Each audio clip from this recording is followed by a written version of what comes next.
बिहार के उप मुख्यमंत्री विजय सिन्हा ने कहा है कि लोकतंत्र का महापर्व शुरू हो चुका है और लोकतंत्र के महापर्व में जाति और धर्म की बात करने वाले लोगों को लोकतंत्र में विश्वास नहीं है। जनता के विश्वास को जीत कर आने वाले लोगों का विश्वास है कि किसी भी धर्म पर, किसी भी जाति पर प्रश्न करना उनकी सोच को दर्शाता है, उनकी मानसिकता को दर्शाता है। ऐसे लोग लोकतंत्र के हितैषी नहीं हैं, किसी भी संवैधानिक पद के योग्य नहीं हैं। विजय सिन्हा ने कहा कि समय पर होगा सीटों का बंटवारा, सक्षम नेतृत्व निर्णय लेने में हर तरह से सक्षम है और उचित समय पर ही निर्णय होगा। प्रश्न पत्र लीक पर विजय सिन्हा ने कहा कि तेजस्वी यादव नेता प्रतिपक्ष की भूमिका निभाने का प्रयास कर रहे हैं, उनको आवाज़ करते हैं क्या क्या उनके सरकार में हुआ था, कौन कौन सा ड्रामा हुआ था, सिपाही भर्ती घोटाला किनके रीजन में हुआ था, इसका वो जवाब दें।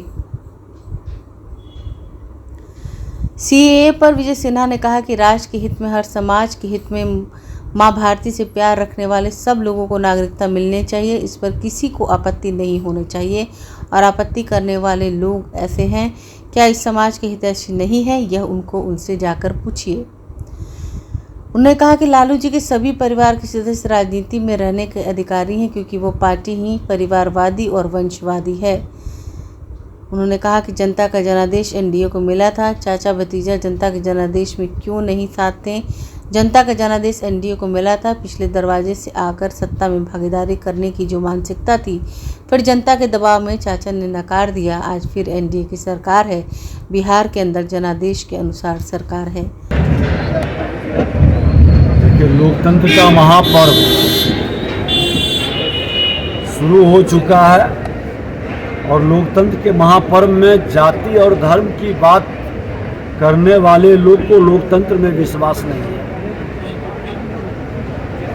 लोकतंत्र जनता के विश्वास को जीत करके आने वाले लोगों की जामात है और किसी भी धर्म पर, किसी भी तरह का कटाक्ष या किसी भी जाति पर कोई प्रश्न उठाना, ये उनकी सोच को दर्शाता है, उनके मानसिकता को दर्शाता है और ऐसे लोग लोकतंत्र के हितैषी नहीं है और ऐसे लोग किसी भी संवैधानिक पद के योग्य भी नहीं है। सर, सीट शेयरिंग कब तक होने का उम्मीद है? सर, बहुत सवाल उठ रहे हैं। समय पर होगा। सक्षम नेतृत्व निर्णय लेने में हर तरह से सक्षम है और उचित समय पर ये निर्णय हो जाएगा। नाराज चल रहे हैं सर, महागठबंधन के तरीके से जो पेपर लीक हुआ उसको लेकर तेजस्वी यादव सवाल खड़े कर रहे हैं, बोल रहे कि 17 महीने में एक भी नहीं हुआ और ये बीजेपी का सरकार आया तो माफिया राज हो गया। तेजस्वी यादव जी नेता प्रतिपक्ष की भूमिका निभाने का प्रयास कर रहे हैं, उनको आभास करा दें कि क्या क्या इनके समय में हुआ था, कौन कौन सा ड्रामा हुआ था।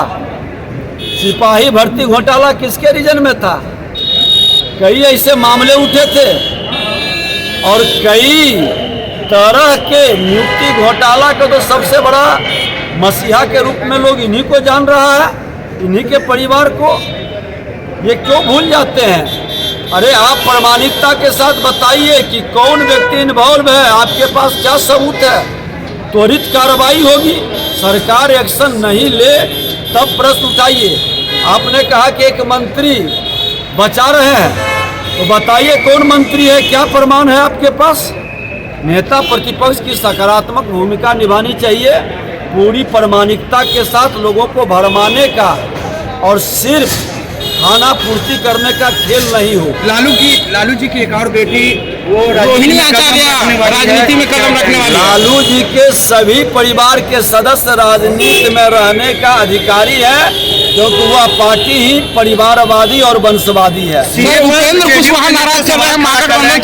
लागू नहीं होना चाहिए। देखिए, राष्ट्र के हित में, हर समाज के हित में और माँ भारती के धरती से प्यार रखने वाले सब लोगों को नागरिकता मिलती है, इस पर किसी को आपत्ति नहीं है। और आपत्ति करने वाले लोग, ऐसे लोग क्या इस समाज के हितैषी नहीं है, ये उनसे पूछिए जाके। तेजस्वी हैक हुए पर मेरे तो चाचा को ही हैक कर लिए, गारंटी मांग रहे तेजस्वी यादव। जनता का जनादेश एनडीए के साथ मिला था, चचा भतीजा जनता के जनादेश में साथ क्यों नहीं थे? जनता का जनादेश एनडीए को मिला था, पिछले दरवाजे से आकर के सत्ता में भागीदारी करने की जो मानसिकता थी, फिर जनता के दबाव में चचा ने नकार दिया। आज फिर एनडीए की सरकार है, बिहार के अंदर जनादेश के अनुसार सरकार है। आपके सहयोगी जो है वो लगातार नाराज दिख रहे हैं, कैसे उपेंद्र कुशवाहा नाराज है सर, महागठबंधन से ऑफर आ रहा है। कोई एनडीए में नाराज नहीं है, सभी को देश के प्रधानमंत्री नरेंद्र मोदी जी पर विश्वास है और देश के प्रधानमंत्री नरेंद्र मोदी जी के नेतृत्व में चुनाव लड़ने वाले अपने को गौरवान्वित महसूस करते हैं, क्योंकि एक नए राष्ट्रवाद की ओर आंखें जो आपका चैनल है उसके लिए और उसके दर्शकों के लिए 2 लाइन की हम शुभकामनाएं अपने ढंग से देते हैं। आप सब में मिठास घुल जाए बांसुरी और बीन की तरह, और लोग आपको भी प्यार करने लगे वैक्सीन की तरह। हंसते रहें, मुस्कुराते रहें और देखते रहें आंखें न्यूज 24। अगर आपने अभी तक हमारे चैनल को सब्सक्राइब नहीं किया है तो हमारे चैनल को जल्द से जल्द सब्सक्राइब करें, लाइक करें, शेयर करें। अगर आप भी अपने दुकान, प्रतिष्ठान, school, college, coaching centre, restaurant, cafe का विज्ञापन देना चाहते हैं, वो भी किफायती दर पर, तो आंखें न्यूज 24 लेकर आया है आपके लिए एक सुनहरा मौका। आंखें न्यूज 24 न्यूज पोर्टल की दुनिया में बिहार का सबसे उभरता हुआ चैनल, जहां बिहार झारखंड से जुड़े तमाम बड़ी खबरें देखने को मिलती है। तो देर किस बात की, आज भी जुड़े आंखें न्यूज 24 के साथ संपर्क करें हमारे व्हाट्सएप नंबर 8935876430 पर। क्या आप पत्रकारिता के क्षेत्र में अपना कैरियर बनाना चाहते हैं? तो आज ही royal Ashoka institute of mass communication and journalism में अपनी जगह सुनिश्चित करें। आर्यभट्ट ज्ञान विश्वविद्यालय पटना से मान्यता प्राप्त 100% प्लेसमेंट के साथ royal Ashoka institute of mass communication and journalism, नामांकन जारी है। हमारा पता है DS/16 गायत्री मंदिर के समीप, कंकड़ बाग, पटना 8,20,000।